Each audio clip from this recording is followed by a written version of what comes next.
ये हमारे पास है शेप टूल, यहाँ पे रेक्टेंगल टूल लिखा है, इसके अंदर जब हम इसका राइट क्लिक करते हैं तो हमारे पास डिफरेंट शेप्स आ जाती हैं, सर्कल, पॉलीगॉन। चले पॉलीगॉन आज ट्राई कर लेते हैं, ठीक है। इसमें एक दो और चीजें भी बता दूंगी मैं आपको। आपने लेफ्ट क्लिक करना है, किए रखने हैं और साथ माउस से ड्रैग करना है। तो ये मेरे पास एक आ गया ट्रायंगल, ठीक है, इस तरह से मेरे पास ट्रायंगल आ गया है। एक्चुअली था ये पॉलीगॉन, ठीक है, लेकिन मेरे पास यहाँ पे ये ट्रायंगल आ गया है। तो मैं ऊपर जाके देखूंगी, साइड्स पे लिखा हुआ है 3। अगर साइड्स को मैं 3 की बजाय 4 कर दूं, इसके देखें 4 साइड्स हो गई हैं, ठीक है, 4 कॉर्नर हो गए हैं, ठीक है, इस तरह। फिर से मैं देखूं, मैं इसका साइज कर दूं 5, साइड्स इसकी 5, तो मेरे पास इस तरह से ये शेप आ जाएगी। इसके देखे साइड 5 साइड्स हो गई हैं, 1 2 3 4 5, ठीक है। फिर से मैंने इस शेप टूल को किया तो मेरे पास यहाँ पे पॉलीगॉन की 5 आ रही हैं। मैं यहाँ पे 6 कर दूं तो मेरे पास इस तरह से ये शेप आ गया, ठीक है। अगर मैं 8 कर दूं तो इस तरह से आ गया, ठीक है। अगर आप पॉलीगॉन ले रहे हैं तो उसमें आप उसकी शेप्स को साइड्स उसकी डिफरेंट कर सकते हैं। पॉलीगॉन पे जाके यहाँ पे आपके पास साइड्स आ रही हैं ऊपर प्रॉपर्टीज में, सिंपल यहाँ लिखा हुआ सेट नंबर ऑफ साइड्स, ठीक है, जितनी आपको साइड्स चाहिए उतनी लिख लें। चलिए मैं 12 लिख रही हूँ, मेरे पास किस तरह की शेप आ जाएगी, इस तरह की आ गई 12, ठीक है, छोटी छोटी 12 आ गई हैं। ज्यादातर हम 5, ये 5 भी आ गई ऑलरेडी, ये मैंने बना ली थी, ठीक है।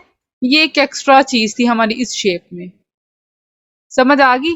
और मैंने कहा था इसमें अगर हमने स्ट्रोक लगाना हो तो किस तरह लगाएंगे। मैं सारी डिलीट कर रही हूँ लेयर, मुझे सिर्फ ये चाहिए, मैं सिर्फ ये रख रही हूँ ट्रायंगल की। देखिए उस तरह इसमें ट्रायंगल का ऑप्शन नहीं है, सिर्फ रेक्टेंगल है, राउंडेड रेक्टेंगल है, एलिप्स है, पॉलीगॉन है। तो पॉलीगॉन से हम ट्रायंगल भी बना लेंगे। हमें कोई भी शेप चाहिए किसी भी तरह की, डायमंड चाहिए या उसकी साइड्स हम ज्यादा करके तो बना सकते हैं, ठीक है। तो मैंने ये आपको बताया, यहाँ से आपका फिल से कलर चेंज होगा। नहीं तो आप कॉर्नर पे यहाँ पे आपके पास डबल क्लिक करें तो कलर का ऑप्शन आ जाता है, कलर चेंज कर लें, ठीक है। साथ आपके आ जाता है स्ट्रोक, स्ट्रोक में जाके सिर्फ कोई कलर सिलेक्ट करें। मैंने ये कर लिया तो मेरे पास ये कलर आ गया। उसके आगे मेरे पास लिखा हुआ है स्ट्रोक का साइज, जितना ज्यादा करके एंटर दबाऊंगी उतना मोटा स्ट्रोक हो जाएगा आपका, ठीक है। अगर मैं कम करना चाह रही हूँ तो मैं 1 2 चाह रही हूँ, तो ये देखें इतना बारीक हो गया स्ट्रोक। अगर मुझे 10 साइज रख लूं और एंटर कर दूं तो ये इतना हो गया, ठीक है। इससे आपको लग रहा है कि 2 शेप्स बनी है, एक नीचे आपकी स्काई ब्लू में और ऊपर डार्क कलर में है, ठीक है। 2 शेप्स लग रही हैं, लेकिन एक्चुअली ये स्ट्रोक है, आउटलाइन है जो इतनी मोटी है, ठीक है। उसके साथ आउटलाइन किस किस्म की हो ये भी आ गया, डॉटेड हो इस तरह से, लेकिन यही हम यूज करते हैं ज्यादा, बस इसमें और कुछ नहीं था। अब मैं ये बताना चाह रही हूँ कि इस शेप को हमने रोटेट कैसे करना है। फॉर एग्जाम्पल ये मेरी लेयर्स, इसको मैं डिलीट कर रही हूँ। मैं शेप टूल पे गई, रेक्टेंगल वहां से लिया, मुझे कॉर्नर पे एक शेप चाहिए। ये मेरे पास एक शेप है, मुझे इस कॉर्नर पे इस तरह से शेप चाहिए। तो आप इस पे ट्रायंगल भी बना सकते हैं, लेकिन इसका एक और तरीका ये है जो ज्यादा इजी है। इस शेप जिसको हमने रोटेट करना है उस पे क्लिक करके कंट्रोल टी प्रेस करना है, ठीक है। आप लोग लिख लें, अगर आपने शेप को रीसाइज करना है, चले मैं यहां लिख लेती हूँ, ठीक है। रीसाइज करने के लिए और रिसाइज और रोटेट करने के लिए हम करेंगे कंट्रोल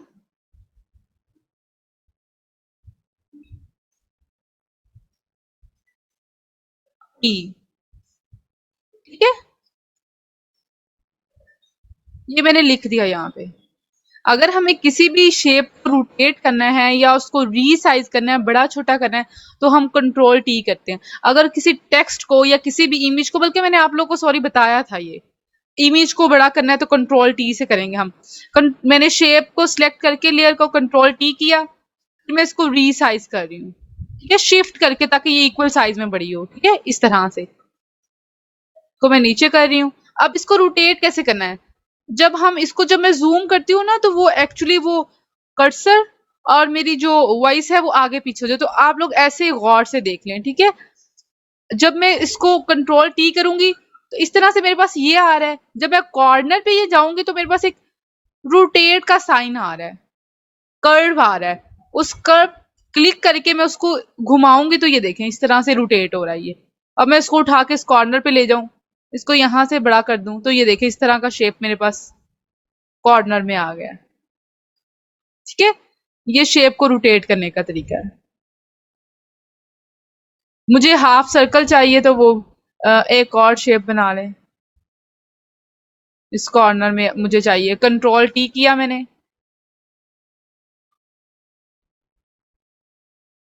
इस तरह से मुझे,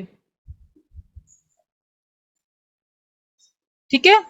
ये देखें, कोई बिजनेस कार्ड बनाना है या कुछ, उसमें इस तरह के शेप्स यूज होती हैं, ठीक है, या आपके बुक कवर में कहीं भी शेप्स तो यूज होती हैं। तो वो इस तरह से कंट्रोल टी से आपका रोटेट हो जाता है। रोटेट का आपका हो गया। अब आपका रह गया रैप शेप का। रोटेट का आपको हो गया ना, कंट्रोल टी करने से आपके पास एक कर्व्स आता है शेप के ऊपर, उसको जिस तरह रोटेट करे तो वो आपके साथ उसको घुमाएं क्लिक करके तो वो रोटेट हो जाता है। रोटेट का हो गया आपका। मेरे पास एक सर्कल है, इसी शेप को हम देख लेते हैं, ठीक है। फॉर एग्जाम्पल ये मेरे पास है, एक शेप है, मैं चाह रही हूँ कि इसको देख लेते हैं। ऊपर वाली ये ज्यादा बड़ी और विजिबल भी है। मैं उसको, जिस शेप को हमने टेढ़ा मेढ़ा करना है उसको सिलेक्ट किया है और कंट्रोल टी, वही चीज कंट्रोल टी करेंगे तो आपके पास यहाँ पे ये ऑप्शन आ रहा है। इस पे मैं रखूंगी तो ये क्या आ रहा है, वो कह रहे हैं switch between free, transform and wrap modes, ठीक है। अब मैं इसको क्लिक करूं तो क्या आएगा, देखिए इस तरह से मेरे पास एक बॉक्स आ गया है। अब मैं यहाँ पे जो डॉट्स बने हैं उनको पकड़ के कुछ आगे पीछे कहीं भी मूव करूंगी तो मेरे पास देखें शेप क्या हो रही है, ये देखें इस तरह से कर्व बन रहा है। किसी भी बॉल को आपने, यहाँ पे डॉट बना है, डॉट को आपने करना है मूव, जस्ट क्लिक करके मूव करना है। ये देखें इस तरह से ये शेप बन गया। यहाँ से मेरे पास एक और है तो मैंने ऐसे कर दिया, फिर मैंने टिक कर दिया, तो ये देखें कितना अच्छा कर्व बन गया है, ठीक है। दूसरे को करके देख लेते हैं। कंट्रोल टी करेंगे तो हमारे पास ऊपर ये रैप आएगा, ठीक है, अंदर को ले गई तो ये देखें कर्व। यहाँ से मैं कॉर्नर से ऊपर, जिस तरह से आपने इसको करना है, बस सिर्फ आपने डॉट्स को क्लिक करके मूव करना है, ठीक है, लाइन से सिर्फ डॉट्स को, इसको हैंडल्स कहते हैं, ठीक है। ये देखें इस तरह से टिक कर दिया तो ये देखें किस तरह के आपके पास शेप आ गई है। अभी कोई सर्कल ले लेती हूँ मैं, और ये देखिए आपके पास ये कर्व वाली शेप आ गई। अब ये मेरे पास एक सर्कल है, कंट्रोल टी किया, ये मैंने किया, और मैं फिर इसको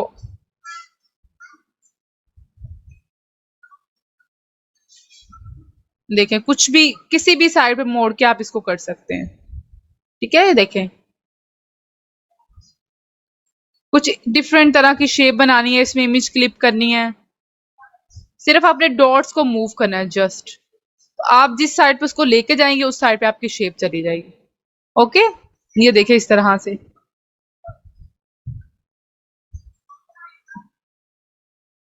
मैंने इसको डिलीट कर दिया, फिर मैं एक रेक्टेंगल ले रही हूँ, उसको रैप करके देख लेते हैं। कंट्रोल टी, लेयर्स पे गए, यही सिलेक्ट थी, कंट्रोल टी किया मैंने। ये आपके पास बना भी हुआ है, किस तरह से आपको इसको, ये देखें किसी भी तरह की आप शेप बना सकते हैं,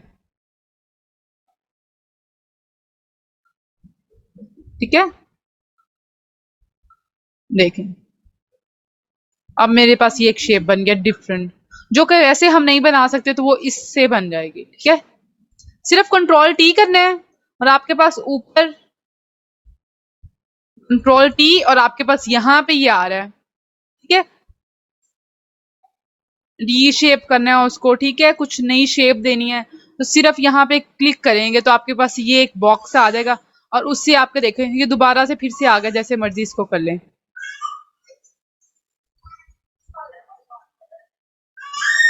जी, ये समझ आई आप लोग को? फिर से मैं बता रही हूँ, कंट्रोल टी करेंगे, ऊपर रैप की ऑप्शन आएगी, ठीक है, रैप शेप, उसको हम टिक करेंगे, हमारे पास एक बॉक्स आएगा, डॉट्स को जस्ट मूव जिस साइड पे करेंगे उस साइड पे आपकी शेप बन जाएगी।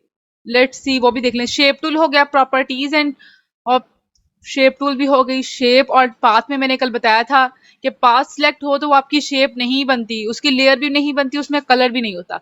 स्ट्रोक का भी हो गया, रोटेट का भी हो गया, रैप का भी हो गया, ओपेसिटी का भी हो गया। अब सिर्फ आपका कस्टम शेप टूल रह गया है, ठीक है। कस्टम शेप टूल बहुत इजी है, मैंने राइट क्लिक किया, सबसे बॉटम पे मुझे नजर आ रहा है कस्टम शेप टूल। इसको मैं क्लिक करूंगी तो मेरे पास एक सिर्फ यहाँ पे ये चीज नजर आएगी शेप की, ये वाली, और कुछ भी आपको नहीं होगा। इसको मैं जब ओपन करूंगी, कुछ बच्चों के पास ये सारी नहीं आ रही होंगी, ठीक है। इस तरह से जैसे ये मेरे पास डिफरेंट शेप्स आ रही हैं। फॉर एग्जाम्पल ये मेरे पास एक रैबिट है, इसको मैंने डबल क्लिक करके यहाँ पे जैसे हम शेप ड्रॉ करते हैं, लेफ्ट क्लिक करके सिर्फ ड्रैग करना, ये देखें रैबिट हो गया। डबल क्लिक किया, बर्ड है मेरे पास एक, ये देखे इस तरह से, ठीक है। इसका मैं ब्लैक कलर कर दूं ऐसे। इसमें जिन बच्चों के पास पूरी नहीं ना आ रही, देखिए आपने कुछ ऑफर लिखनी है तो इसमें डिफरेंट शेप्स होती हैं। जैसे कि मैं ये ले लूं, इसमें लिख दूं कि क्लासेस टाइमिंग या कुछ हमने कोई पोस्ट बनानी हो, और इसके अलावा भी बहुत सी फ्लावर्स भी हैं, काफी चीजें। जब आप लोग ये देखेंगे मैं वन बाय वन तो आपको नहीं बताऊंगी ना। इसमें जैसे कि जीमेल का भी आइकन है, ये जैसे कॉल का भी है, आप कॉन्टेक्ट नंबर लिखते हो तो उस पर ये लगा दें, ठीक है। डिफरेंट शेप्स हैं, सिर्फ इनको क्लिक करिए, कस्टम शेप इनको कहते हैं। यहाँ पे ये एक, यहाँ पे एक कॉर्नर पे हमारे पास आ रहा है सेटिंग का साइन, उसको क्लिक करूंगी तो मैं यहाँ पे आऊंगी ऑल पे। अगर आपकी कुछ शेप्स आ रही हैं, सारी नहीं आ रही, तो आप ऑल को क्लिक करेंगी और ओके करेंगे तो आपके पास सारी शेप्स आ जाएंगी, ठीक है। अगर आपके पास सारी नहीं आ रही तो आपने सेटिंग में जाके ऑल पे क्लिक करना है जस्ट। जैसे मेरे पास तो ऑलरेडी है ना, क्लाउड्स हैं, कुछ भी इसमें काफी शेप्स हैं, लीव्स हैं, मून है, स्टार है, ये बटरफ्लाई है, देखें इस तरह से। कंट्रोल टी करके इसको थोड़ा रोटेट कर रही हूँ, इस तरह से ये लग रहा है जैसे टिक किया। इसको मैंने यहाँ पे सेम चीज है, सिर्फ आपने क्या करना है, दोबारा से मैं आपको बताती हूँ। शेप टूल पे जाना है, राइट क्लिक करेंगे, सबसे बॉटम पे लिखा आ रहा है कस्टम शेप टूल, ठीक है। यहाँ पे आपके पास आ गई होगी, कोई ना कोई शेप बनी होगी, ठीक है। कॉर्नर पे यहाँ पे आप एरो को क्लिक करेंगे बॉटम, तो ये आपके पास सारी चीजें खुल जाएंगी, ठीक है, डिफरेंट चीजें आ जाएंगी। स्ट्रोक ये देखें, मैंने ये फ्लावर बना लिया, यहाँ से इसका कलर चेंज होगा, पिंक कलर कर दिया, स्ट्रोक भी लग जाएगा, ब्लैक स्ट्रोक भी लगा दिया, देखिए इस तरह से। थोड़ा हैवी हो गया, मैं कम कर दूं, देखिए इस तरह से, और कम कर दूं, 1 पे कर दूं तो क्या, ये देखें इस तरह का स्ट्रोक होना चाहिए। सारी चीजें वही है, बस एक चीज ये यहाँ पे एक्स्ट्रा आएगी, शेप लिखा होगा, उसके अंदर आपकी सारी शेप्स। इन शेप्स को यूज कैसे कर सकते हैं, हम कुछ बना लेते हैं। लेट्स सी कि मैं एक सर्कल शेप ले लूं, सर्कल, ठीक है, इलिप्स यहाँ पे लिखा हुआ, मैं सर्कल ले रही हूँ, इतना मैंने सर्कल ले लिया। अब ये आपका माइंड है ना कि आप शेप को कैसे यूज कर सकते हैं, ठीक है। यहाँ पे गई हूँ, आप लोग टूल को जब तक सिलेक्ट नहीं करते तो प्रॉपर्टीज नहीं आती। यहाँ से मैंने इसका कलर ले लिया येलो, ठीक है। अब मैंने एक और, यहाँ पे आपकी एक और चीज हो जाएगी, एक और सर्कल ले लिया, यहाँ पे मैं एक इतना सर्कल बना रही हूँ, ठीक है। इसका मैं कलर कर रही हूँ व्हाइट, ओके। इसके अंदर मैं एक और छोटा सा सर्कल बना रही हूँ, उसका मैं कलर कर रही हूँ ब्लैक। कंट्रोल टी करें ना तो आपके पास ये आता है, और आपके पास एरो होते हैं ना अप एंड डाउन के कीबोर्ड पे, उसको ऊपर को करें तो आपकी शेप ऊपर को जाएगी। देखिए मैं नीचे को कर रही हूँ तो मेरी नीचे को आ रही है, ऊपर को करूंगी हल्की हल्की मूव हो रही है ना, थोड़ी थोड़ी करके, जितनी दफा बटन प्रेस करेंगे उतनी मूव होगी, ठीक है। इसके अंदर मैं एक और छोटी सी शेप बना लेती हूँ, वो है मेरी, मैं उसको कर देती हूँ व्हाइट कलर। ठीक है, इस तरह से। अब क्या, देखें मेरे पास एक आंख बन गई है। अब मैंने यहाँ पे 3 सर्कल लिए हैं। अब ये वाले तीनों सर्कल को मैं सिलेक्ट करूंगी शिफ्ट और क्लिक से। ठीक है, इसको मैं कर दूंगी कंट्रोल जे। कंट्रोल जे का मतलब होता है ये आपकी लेयर्स कॉपी हो रही है। अगर कंट्रोल जे नहीं करना तो राइट क्लिक करें, यहाँ पे आ रहा है डुप्लीकेट लेयर्स, सिलेक्ट किया, ओके किया, मूव टूल ली, यहाँ पे उठा के देखें मेरे पास 2 आईज हो गए हैं इसकी। ठीक है, अब इन आईज को मैंने सिलेक्ट करके कंट्रोल जी कर दिया, ग्रुप में कर दिया, इसका मैंने नाम रख दिया। ठीक है, आईज। ओके, ये शेप का ये देखें। फिर मैंने एक ली रेक्टेंगल, उसको मैं कैसे यूज कर रही हूँ, मैंने ये यहाँ पे ये लगा दी, इसका मैंने कलर कर दिया ब्लैक। ठीक है, तो मेरे पास ये एक इमोजी रेडी हो गई है जो कि हम बहुत ज्यादा यूज करते हैं।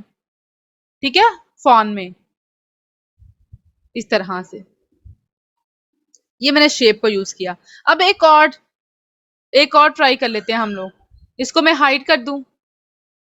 ठीक है, मेरे पास ये लेयर्स मैंने हाइड कर दी ना, हाइड किया मैंने, डिलीट नहीं की। ये देखो फिर से आ गई हैं, जस्ट मैंने हाइड की हैं। तो मैं क्या करती हूँ, यहाँ पे मैं, मुझे चाहिए एक फेस, फिर से मैं कोई इमोजी बना रही हूँ। मैंने इस तरह से ये शेप ली माउथ बनाने के लिए। ठीक है,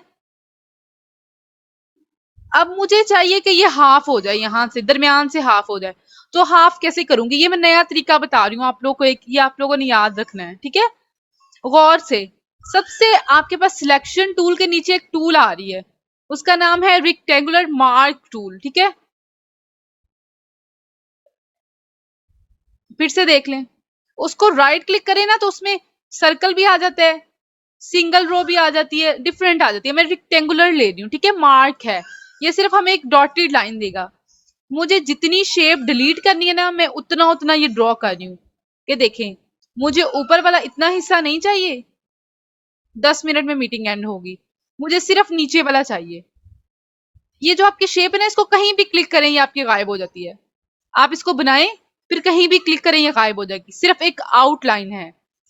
मुझे ये अपनी शेप ठीक नहीं लग रही, मैं कंट्रोल टी से इसको थोड़ा सा और इस तरह कर रही हूँ। ठीक है, मैंने ओके कर दिया। फिर मैंने ये रेक्टेंगुलर मार्क टूल लिया, सिलेक्शन टूल के सेकंड नंबर पे, मुझे जितनी इमेज डिलीट करनी है मैंने उतनी ये ड्रॉ की। ठीक है, इतनी मैं कर रही। फिर क्या करना है, यहाँ पे आपके पास एक आ रहा है इरेजर टूल।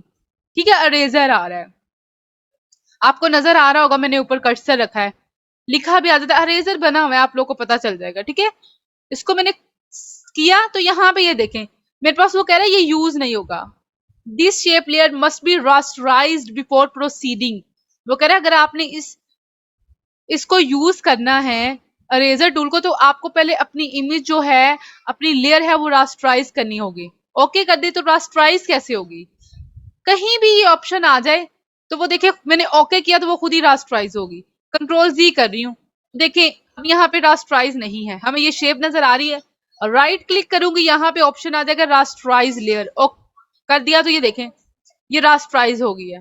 पीछे पीएनजी आ गया, ये शेप मेरी गायब हो गया। फिर से कंट्रोल जी कर रही हूँ, पहले इस तरह से शेप नजर आ रही थी, राइट क्लिक करके रास्टराइज किया तो ये इस तरह से होगी। ठीक है, कोई भी आपकी टूल जो यूज ना हो रही हो, उस पे आ रहा हो कि अपनी लेयर को रास्टराइज करें, तो आपने जस्ट राइट क्लिक करके यहाँ पे देखें कन्वर्ट टू स्मार्ट ऑब्जेक्ट का मतलब है कि आपकी पहले जैसी इमेज थी, ये इस तरह से आपके पास एक इमेज आ गई है। इसको रहने दे अभी, सिर्फ मैं आपको ये बता रही हूँ रास्टराइज कैसे करना है। ठीक है, सिर्फ राइट क्लिक करके रास्टराइज का ऑप्शन आएगा तो आपने क्लिक करना है। ठीक है, अब इस पे मैं यूज करूँ इरेजर टूल तो क्या होगा, ये आपको नजर नहीं आ रहा होगा, छोटा सा प्लस बना है, ये प्लस का साइन आ रहा है। जस्ट आप कहीं भी रख के इसको इस तरह करें, ये देखें कहीं भी रख के करें, आपके पास रिमूव सिर्फ वो हिस्सा होगा जो आपने सिलेक्ट किया है। मैं देखे कहीं भी मूव करी कुछ भी नहीं हो रहा, सिर्फ वो हिस्सा हुआ है। फिर से कंट्रोल जी करके देख लें, बल्कि अब नहीं होगा। फोटोशॉप में सिर्फ एक दफा कंट्रोल जी होता है, अंडू। कंट्रोल जी को हम कहते हैं अंडू करना, जो हमने काम किया वो दोबारा से वही आ जाए। ठीक है, मैं डिलीट करके फिर दोबारा से बना लेते हैं हम लोग। देखें ये गायब नहीं ना, और ये कहीं भी जाके क्लिक करें ये आपका वही उसी शेप को निकाल के, तो ये देखे गायब हो गया। ठीक है, सिंपल आपने एक शेप लेनी है, मैंने यहाँ पे एक ले लिया पॉलीगॉन, ठीक है, इसको मैंने इतना ड्रॉ कर लिया, वो वैसे ही रहने दे, फिर नेक्स्ट करते इतना। अब मुझे ये यहाँ इसका मुझे ये वाला हिस्सा नहीं चाहिए, तो मैं सिर्फ ये वाली शेप लूंगी सेकंड नंबर पे मार्क की। मुझे अगर सर्कल में मार्क करना है तो ये देखिए सर्कल लिया, मुझे अगर दरमियान से नहीं चाहिए, सॉरी, कहीं पे भी क्लिक कर दूं चला जाएगा, ये मुझे इतना मैंने गायब करना है, अरेज करना है, तो मैं क्या करूंगी, देखिए मैंने ली अपनी अरेजर टूल और देखें वो कह रहा है ये रास्ट्राइज करें, मैंने ओके कर दिया, ये खुद ही हो गया, ठीक है। देखिए मैंने अरेज किया तो वो आपका सर्कल गायब हो गया, वहां से अरेज हो गया, ठीक है। ये इसका तरीका, तो ये देखिए एक हॉल आ गया, इसको मैं डिलीट कर रही हूँ। मैंने ये डिजाइन किया था, फिर मैंने ये जो इसकी मैं कॉपी कर रही हूँ, ये जो मैंने नीचे माउथ बनाया ना, इसकी मैं कॉपी करके डुप्लीकेट लेयर करके ओके कर दिया मैंने। ये ब्लैक कलर में है, ब्लैक के ऊपर ब्लैक नजर नहीं आएगी, शेप में जाके मैंने इसका कलर कर लेती हूँ कुछ डार्क सा, ओके हो गया। अभी भी आपको नजर नहीं आ रही होगी, अब मैं इसको मूव करूंगी तो ये देखें इसका कलर चेंज नहीं हुआ, क्योंकि ये थी आपकी रास्ट्राइज हुई। जब आपकी लेयर रास्ट्राइज हुई होगी तो उसका कलर चेंज नहीं होगा, याद रखें। देखिए इसके कॉर्नर पे भी कुछ नहीं आ रहा, तो ये कलर चेंज नहीं हो रहा। मैं इसको फिर से कन्वर्ट टू स्मार्ट ऑब्जेक्ट कर रही हूँ, तो अब ये देखें, अब ट्राई करते हैं, अब होगा, अब भी नहीं होगा, फिर भी शेप का कलर चेंज नहीं होगा। तो अब क्या करेंगे, ऐसी कोई भी इमेज जिसमें आपका कलर चेंज नहीं हो रहा, तो उसको आपने कैसे उस पर कलर करना है, ठीक है, वो हमारे पास आ जाती है ब्लेंडिंग ऑप्शंस, इसलिए वो मैं आपको नेक्स्ट बताऊंगी। मैं इसी तरह की फिर से एक शेप बना लेती हूँ, इस पे मैंने एक इतनी सी शेप बना ली, उसका मैंने ये कलर कर दिया, जो ब्लैक था उसका मैं कलर कर रही हूँ, ये भी कलर चेंज नहीं होगा क्योंकि ये रास्ट्राइज है। जब एक दफा आपने अपनी एक शेप को रास्ट्राइज कर दिया तो फिर उस पर उसका ना कलर चेंज होगा, ना उस पर स्ट्रोक लगेगा, कुछ भी नहीं होगा। अगर करना है तो वो कैसे करना है वो मैं आपको नेक्स्ट बताऊंगी, ठीक है। फिलहाल मैंने ऐसे रहने दिया, तो ये मेरे पास कस्टम शेप टूल ली, यहाँ पे मुझे एक हार्ट नजर आया, चले मैंने हार्ट ले लिया, ठीक है, इसका कलर मैं कर रही हूँ रेड। डुप्लीकेट लेयर कंट्रोल जे से भी हो जाता है, कंट्रोल जे से डुप्लीकेट लिया, सिलेक्शन टूल ली और इसको मैंने डबल कर दिया, ये देखे सेम आ गया। अब देखें ये आपके पास इमोजी बन गया कितना अच्छा सा, जो हम लोग फोन में यूज करते हैं, ठीक है। ये कस्टम शेप टूल भी इसमें यूज होगी, और बाकी शेप्स को अरेज कैसे करना है अपना सिलेक्टेड एरिया, वो भी मैंने आपको बता दिया, मार्क से करना है, ठीक है। और अब नेक्स्ट चीज मैंने आपको बतानी है ब्लेंडिंग ऑप्शंस। ब्लेंडिंग ऑप्शंस क्या, यहां तक आपको समझ आ गई है कि सिलेक्टेड एरिया जो है उसको हमने कैसे करना है।